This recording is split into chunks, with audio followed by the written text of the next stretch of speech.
देखिए, चंदा चोरी के मुद्दे पर जबरदस्त हंगामा हो रहा है। संसद भवन में चंदा चोरी के नाम पर सियासी ड्रामा कर अब सांसद पप्पू यादव मुश्किलों में फंस गए हैं। बीजेपी सांसद बांसुरी स्वराज ने दिल्ली के संसद मार्ग थाने में पप्पू यादव के अलावा राहुल गांधी और अयोध्या से समाजवादी पार्टी के सांसद अवधेश प्रसाद के खिलाफ शिकायत दर्ज कराई है। वहीं वाराणसी में तो पप्पू यादव के अलावा राहुल गांधी और अवधेश प्रसाद के खिलाफ एफआईआर दर्ज कर ली गई है। वाराणसी के कोतवाली थाने की पुलिस ने साधु संतों की शिकायत पर एफआईआर दर्ज की है। इस शिकायत में तीनों नेताओं पर हिंदुओं की धार्मिक आस्था के साथ खिलवाड़ करने का आरोप लगाया गया था। दरअसल शुक्रवार को संसद भवन परिसर में विपक्षी सांसदों ने राम मंदिर चढ़ावा चोरी का विरोध करने के लिए एक नाटक का मंचन किया था। इस दौरान पप्पू यादव साधु बनकर चढ़ावा चोरी की एक्टिंग कर रहे थे, लेकिन ये अब उन पर महंगा पड़ता दिख रहा है। सनातन के अपमान पर पप्पू यादव के खिलाफ शहर शहर प्रोटेस्ट हो रहा है। साधु संतों और हिंदू संगठनों की मांग है कि पप्पू यादव के खिलाफ सख्त एक्शन लिया जाए।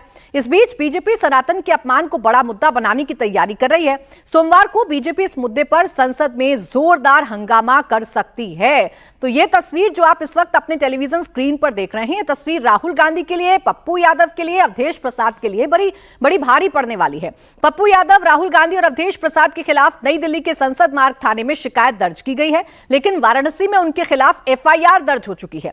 वाराणसी पुलिस ने एफआईआर में 4 धाराएं लगाई हैं। एफआईआर में जो धाराएं लगाई गई हैं उनमें बीएनएस की धारा 196, 299, 302 और 3-5 शामिल है।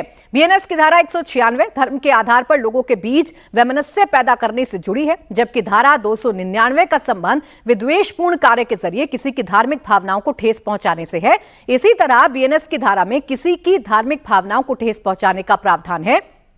बांसुरी स्वराज ने कहा है कि संसद भवन परिसर में ड्रामा कर सनातन संस्कृति का अपमान किया गया है।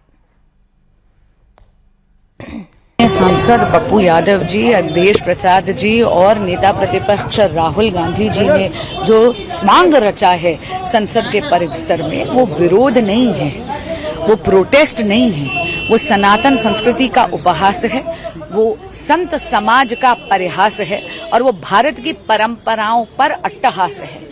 और इसीलिए हम आज एफआईआर की मांग दर्ज करने की मांग लेकर यहाँ पर पुलिस थाने आए हैं और हमने शीघ्र अतिशीघ्र इस मामले की जांच की रिक्वेस्ट भी करी है। देखिए, लोकतंत्र में प्रोटेस्ट करना आपका अधिकार है, लेकिन किसी भी वर्ग की इस प्रकार आस्था पर आघात करना ये आपके अधिकार क्षेत्र में नहीं है।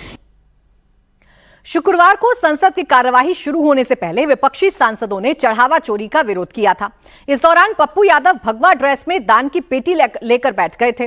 राहुल गांधी समेत कई सांसदों ने दान की पेटी में चंदा चढ़ाया और पप्पू यादव इसे डोनेशन बॉक्स की जगह अपनी पॉकेट में रखते गए।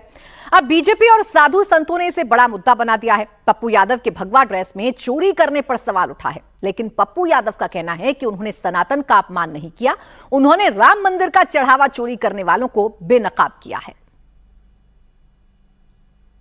मतलब सनातन और मंदिर के सारे पैसे को लुटेरे को उजागर करना और उसके खिलाफ लड़ना गलत है। मंदिर की रक्षा करना गलत है, मंदिर के पैसे की रक्षा करना गलत है। देश के 100 करोड़ का जो आस्था है मंदिर के प्रति, उसकी रक्षा करना गलत है। हनुमान जी को नचाना सही है, गुड्डी में राम को उड़ाना सही है। तो प्रधानमंत्री जी मुंह नहीं खोल रहे हैं, उसके खिलाफ लड़ने की, और लड़ेंगे। जितना भी विरोध और गोली खाना पड़ेगा खाएंगे। जितना भी बीजेपी के लोगों को जहां जाके सना देना हो दो, हमें उसकी कोई चिंता नहीं। वहीं अयोध्या से समाजवादी पार्टी के सांसद अवधेश प्रसाद ने कहा कि अयोध्या में करोड़ों लोगों की धार्मिक भावनाओं के साथ डकैती हुई है। अब इसका खुलासा होने पर बीजेपी बौखलाई हुई है, इसीलिए विपक्षी नेताओं के खिलाफ एफआईआर दर्ज करवाई जा रही है। 2 महीना हो रहा है, लेकिन ये सरकार इनको बचा रही है। कितना भी सरकार बचावे, लेकिन बच नहीं पाएंगे। तुलसीदास जी ने लिखा है, जब जब होए धर्म की हानि, बाढ़े असुर अधम अभिमानी। तब तब कोई न कोई शक्ति का उदय होता है और ऐसे लोगों को सर्वनाश करता है। तो यहाँ तो प्रभु श्री राम खुद विद्यमान है, शक्ति है। और यदा यदा ही धर्मस्य ग्लानिर्भवति भारत, जब जब धर्म की हानि होती है तब तब कोई न कोई शक्ति का अवतार होता है। तो ये तो धर्म की हानि हुई है, धर्म की हानि हुई। और धर्म की हानि करने वाले कौन लोग हैं? ये बीजेपी के लोग हैं, या आरएसएस के लोग हैं।